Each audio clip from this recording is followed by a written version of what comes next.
Hey, what's going on, guys? Give you guys a chance to come into the conversation. I hope you guys are doing well. I'm Dr. Boyce Watkins from Your Black World and the Black Business School. And today we're going to talk a little bit about crypto and crypto investing. And you guys have seen what's been going on with the markets. The crypto market's been up and down a lot. And also, as of today. And today we're going to talk a little bit about crypto and crypto investing. And you guys have seen.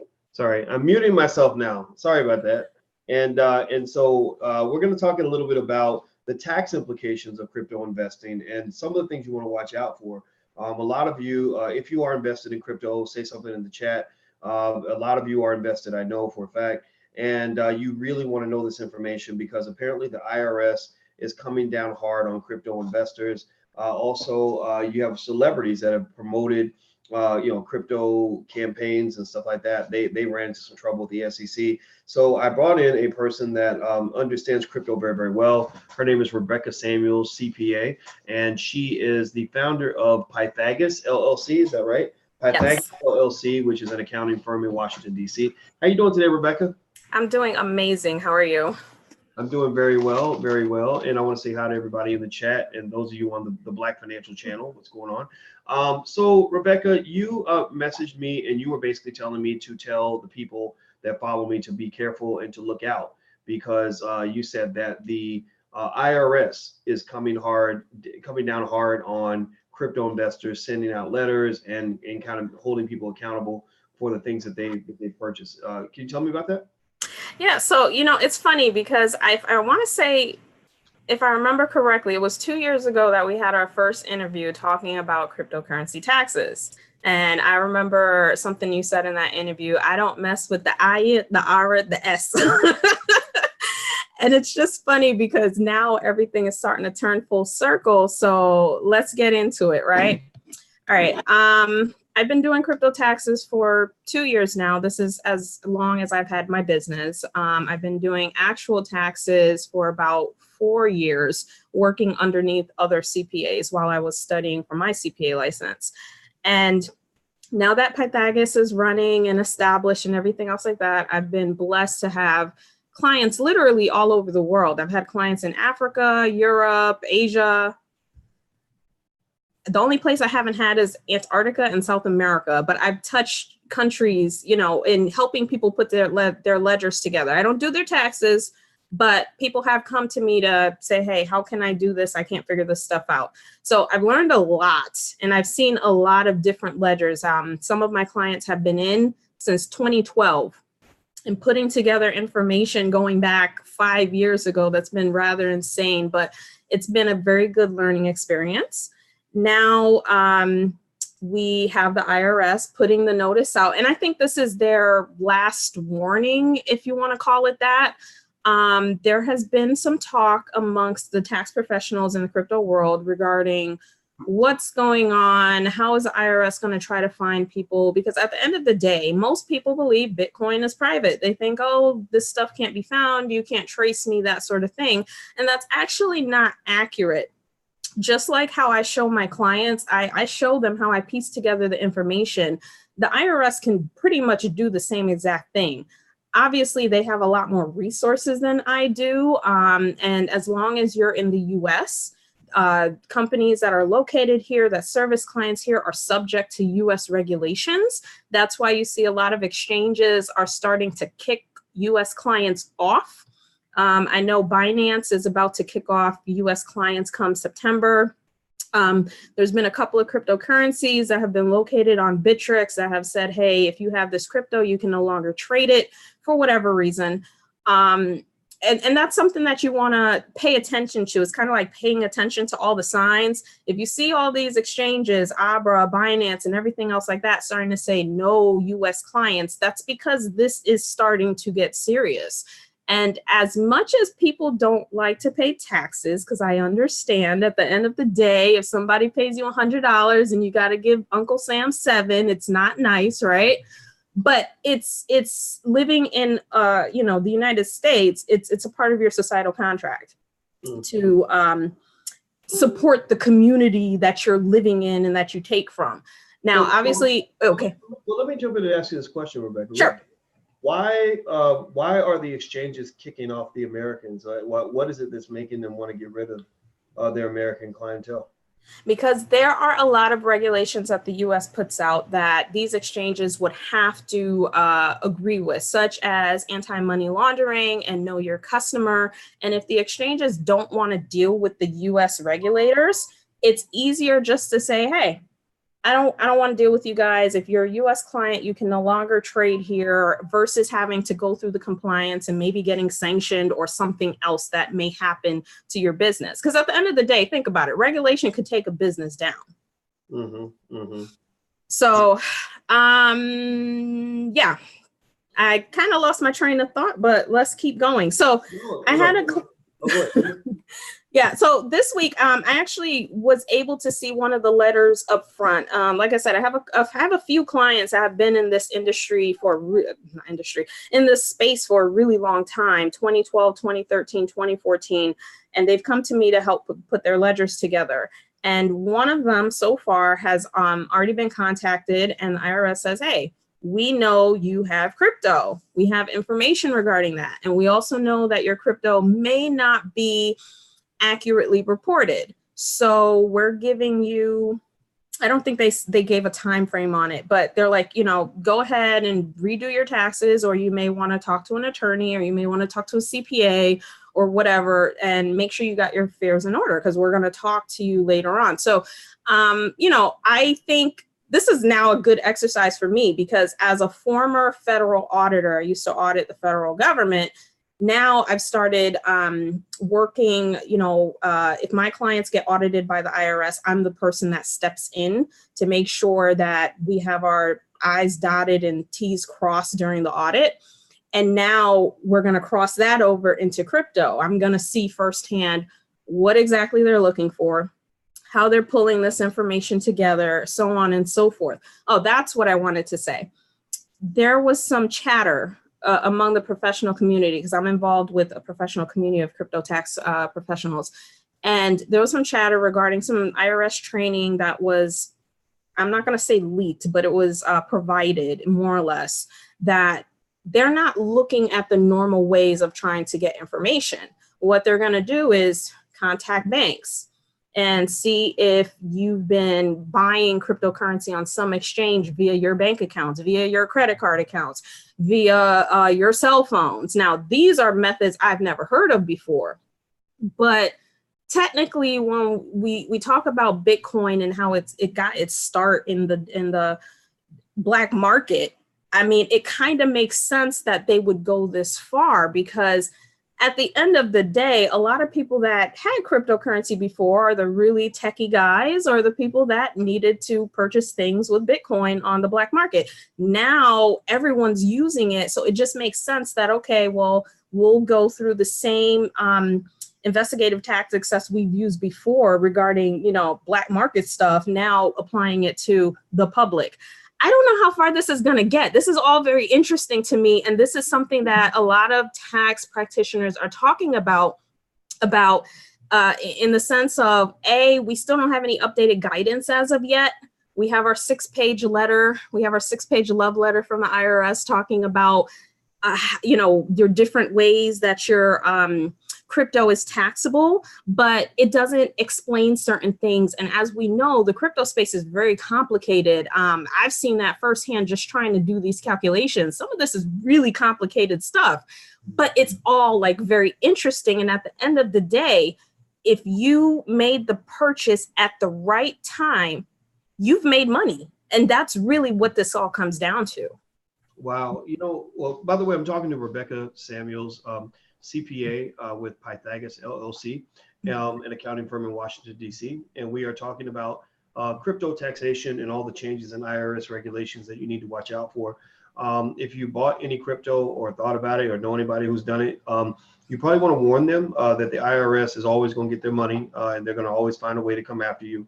And you don't want to end up in big trouble like a lot of rappers and other people and athletes, with where we kind of feel like we can get away with it. You got to be thoughtful about that. Now, do me a favor, guys. Please hit the thumbs up button, hit the share button, hit the subscribe button. Please hit the thumbs up button right now if you can. Also, I want to remind everybody, if you live in Los Angeles, I'll be doing an investment seminar the weekend of August 12th.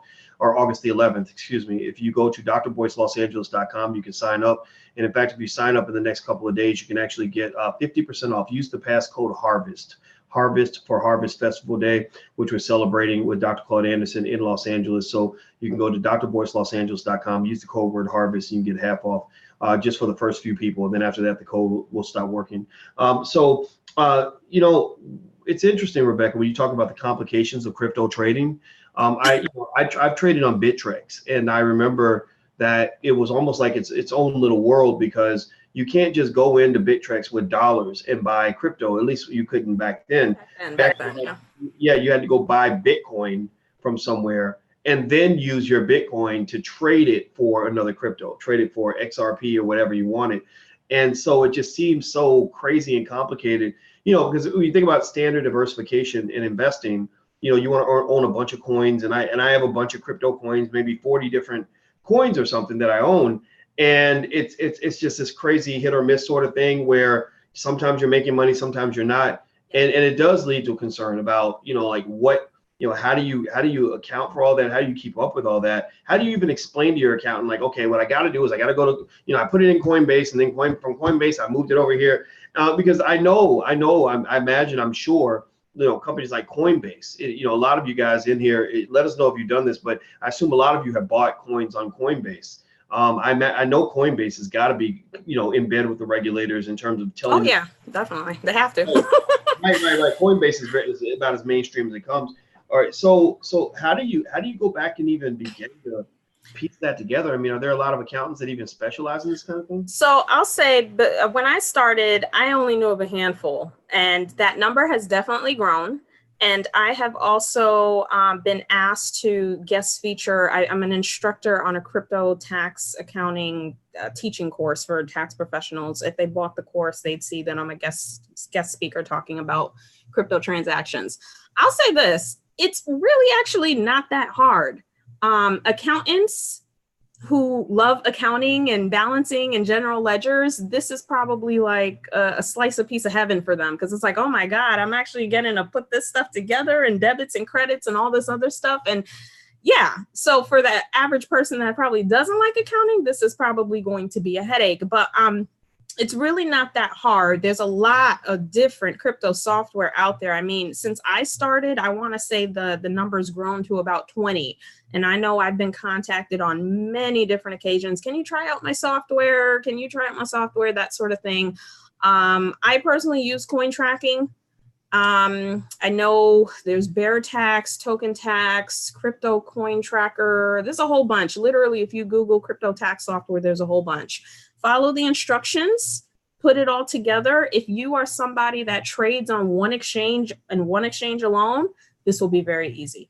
Literally, it's ridiculously easy. And some of them even import the information into your tax software so that you can report it. So I'm not gonna pretend this is something complicated and you have to spend thousands of dollars to have someone do it. It is going to take a little bit of time, depending on how many exchanges you have.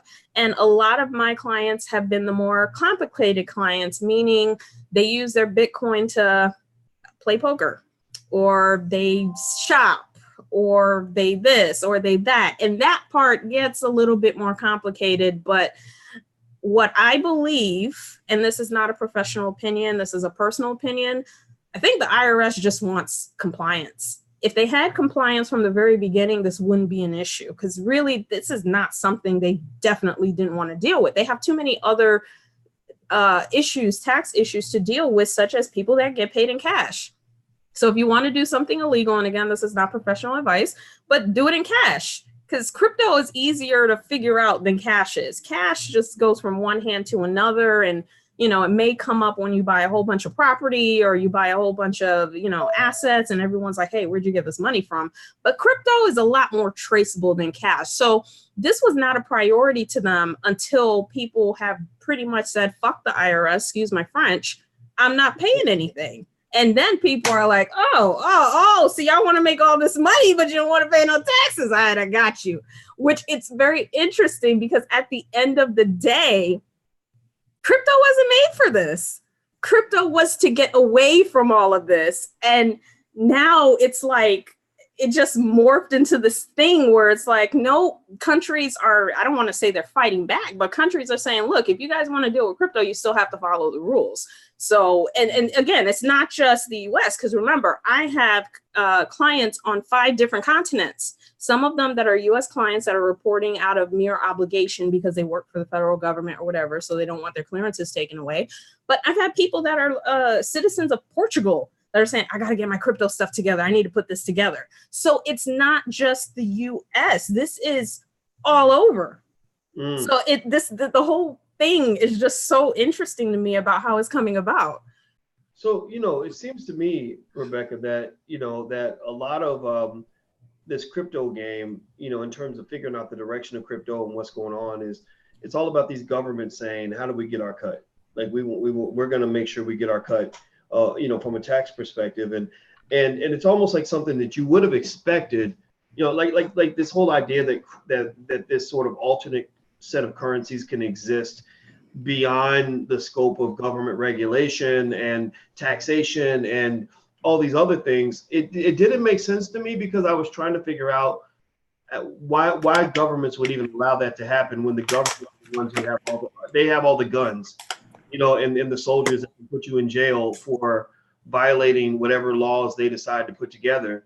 And and that's what led me to realize that I'm going to predict that I believe a lot of the currencies that do survive in the crypto market segments that thrive long term are going to be the ones that let go of this whole like black market stuff and actually come out into the light and say, look, we're reporting to the government, we surrender, just let us do business. I don't know. That's what I'm guessing. Like, actually, I mentioned this a lot in some of the groups that I'm in. I actually went to a digital asset forum down here in Washington, D.C., where we had members, like head honchos of, say, Bittrex and other exchanges that came there. And one of their messages during the forum was, we want to comply and self-report before the government makes us. Why? Because we want to thrive. We want to make money.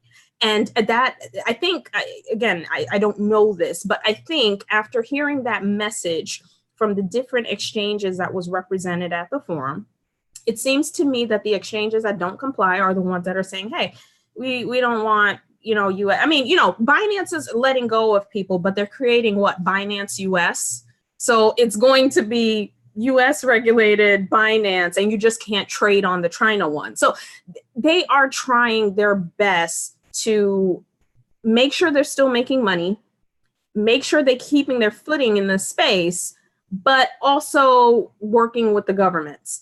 And I don't know, I really don't know, because I have tons of conversations with my crypto clients, and one of the staunch supporters, he firmly believes that at some point when the US dollar goes down, Bitcoin is going to take over.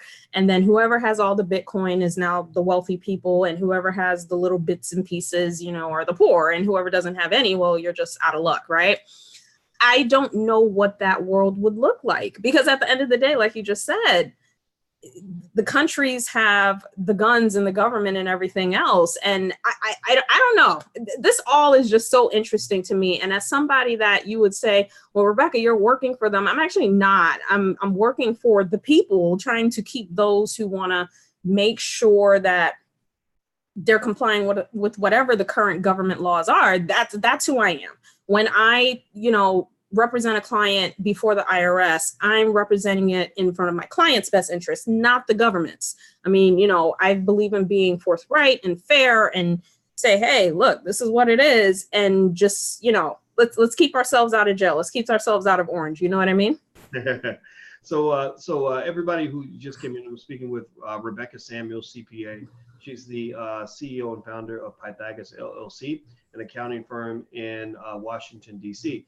If you're watching online, please hit the thumbs up button really quick. Please hit the thumbs up button. If you haven't subscribed to theblackfinancialchannel.com, go to theblackfinancialchannel.com, and that's where we talk about financial topics every single day. Stock market declines, I tell you about companies that have done interesting things. So it's a great place to go. It's all black, it's all financial all the time. So make sure you subscribe there. Also, don't forget Friday we're doing the Emancipation Equation event. It's free. It's free. Won't cost you a penny. If you want to be a property owner, you need to come to that event because it won't cost you a nickel. And Julian Gordon will talk about how he actually, I think he controls about $3.5 million worth of property. He's in his 30s. And I'd love to be his CPA. No. Yeah, I know, right? And I was thinking about just, all these opportunities that exist. And I went to dinner the other day. I was talking to someone about the up and coming areas of Chicago. I said, I'd like to buy some condos there and use them as Airbnbs, and people are making a killing doing stuff like that. That there are lots of property-based ways to make money. So Julian's going to actually get people started on that on Friday. So you can go to theemancipationequation.com, THE, that's theemancipationequation.com. So Rebecca, let me ask you one last question then. For those who are wondering which direction this is going to go, you said that the IRS first they were saying, we're going to come back and get you, just don't think you can escape us. We're going to figure this out. Once we figure this out, then you need to look out. And then also I remember last year, I saw where the SEC is also catching up with crypto, and they went back and they started actually asking hard questions of celebrities that were promoting these cryptos and doing what, some might almost argue was a version of almost pump and dump type situation. Yeah. Where they were getting people to go buy these new cryptos that were coming out. And they ended up paying big fines. Big celebrities like Floyd Mayweather, DJ Khaled, other people. And so now you said that you actually have a client that got a letter, right? So the letters are real. It's happening. What direction do you think this is going to go? What do you think in terms of what will happen next year and the year after that? What do you see the IRS doing that people should be looking out for if they're thinking about being a crypto investor? Well, I think they're going to start following up on those letters. So if you get a letter, and let's say you get a letter and you do nothing. If you get a letter and you do nothing, they're probably going to start saying, hey, we need to audit you. Come bring your information in. And this is going to get very interesting because what if somebody comes to the table and says, hey, I lost all my stuff on the exchanges? Like how I don't know how that's going to happen, right? But I think also for the big fishes that are in crypto, because there's businesses that are in crypto that aren't paying their quote unquote crypto taxes and everything else like that. I think a lot of the people that have the money for higher representation with a tax attorney to go to tax court or a U.S. tax practitioner to go to tax court, I think you're going to see some crypto cases that are going to come out. And once the decision from tax court is made on cryptocurrency cases, that's going to set the standard for reporting. So right now, I still think, in my personal opinion, it's very risky. Think about when you entered cryptocurrency. If you entered cryptocurrency in December 2017, more than likely you have a whole bunch of losses. So I would report it and get my losses. You can carry up to $3,000 a year on your tax return, and anything that's in excess of that gets carried forward to future years. I would pick up my losses. If you've been in crypto for a while with the different run-ups, say anywhere from 2014 to mid 2017-ish, right up until the run-up at the mid-December point, you probably have some gains that you may just want to go ahead and report. Obviously, I think people should comply. Now, if you choose not to, that's fine. Just make sure you know the rules of the game you're playing. And, if they decide to come after you and use you as an example, then you have to be prepared to defend yourself or pay the piper when the time comes. All right. Well, I think the IRS has proven that they're pretty good at making sure everybody pays what they're supposed to pay. So I think the best advice we can give, and I assume that the accounting expert on the line would agree with me, is pay your taxes. Tax what they call tax avoidance is okay, but tax evasion is not good. It's not. You're absolutely right about that. And even more, at least do the calculation to find out what we're talking about, because I've had people come to me that did a whole bunch of transacting, and when it was all said and done, it was an $18 capital gain that we were talking about. And if you have 10% bracket on an $18 gain, we're talking about a tax of what? $1.80. Like, just be informed, figure out exactly what you're talking about. Don't listen to the horror stories, because I'm sure you heard about that horror story of that kid that was investing in crypto and did a whole bunch of trades. And then when he finally did his calculations, it was like $500,000. And then by then his crypto portfolio tanked. So he didn't even have $500,000 to cash out to give to the IRS. Like I tell people all the time, number one, always file, always file, always file, because they will penalize you just for not filing. They will penalize you every single year, every single month for not filing. File, right? But also at the same time, you have options. If you have a tax, whether it's crypto tax or some other issue, you cashed out a 401k and you didn't pay taxes, and now when you do all the calculations, you owe $5,000. You have options. You have an installment payment, which means you can agree with the IRS to pay some sort of amount every single month. I believe it's up to 72 months. It's probably now down to 84 months. So they're giving you much longer time to pay.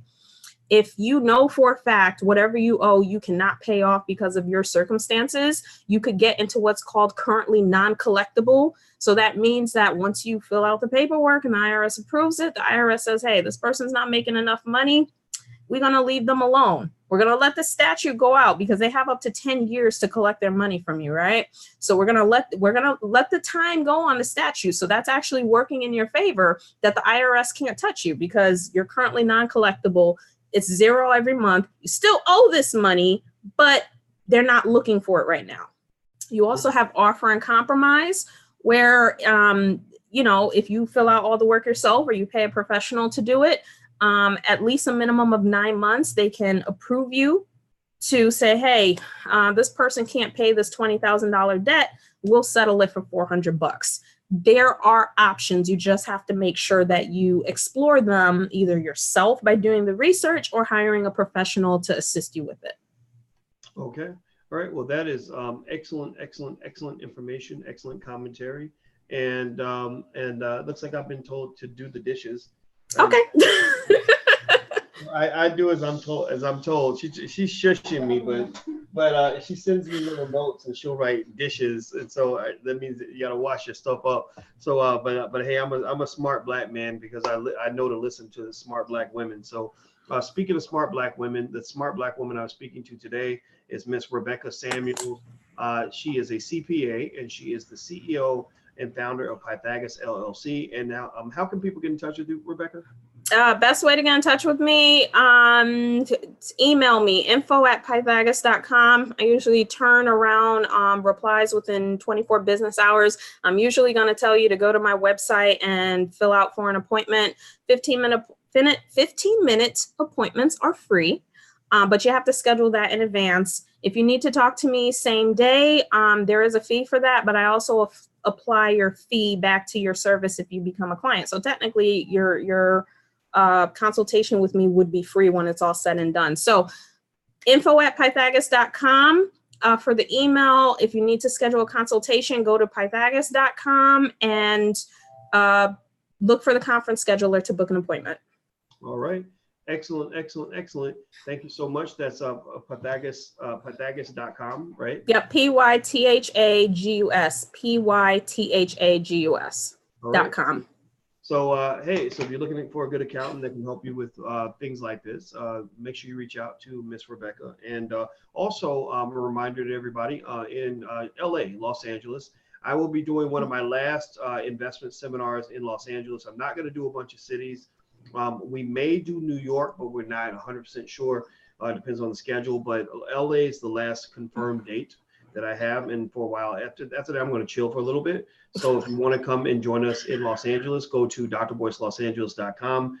You can fly in. People have flown in and they love it. The seminars are great. Also, after that, we have the All Black National Convention in September. So you can check that out and get passes for your family. It's a big Black family reunion. So if you want to network with intelligent, amazing, extraordinary Black people, go to allblacknationalconvention.com. That's allblacknationalconvention.com. And also don't forget, Friday, the Black Business School is doing a free event for those that are interested in becoming property owners, led by Julian Gordon, our Dean of Real Estate. You can go to theemancipationequation.com. That's theemancipationequation.com. So that's a lot of stuff we have for you. We're always here for you in the Black Business School. So make sure you subscribe. We're better than college. Don't go learn from other people. Learn from us. We're bigger, better, blacker, and more amazing than anything that you'll find out here. I guarantee it. So thank you very much, Rebecca. I appreciate Thank you. All right. And thank you guys. Have a good day. And I'm going to go wash my dishes. See y'all later. Bye-bye. Bye.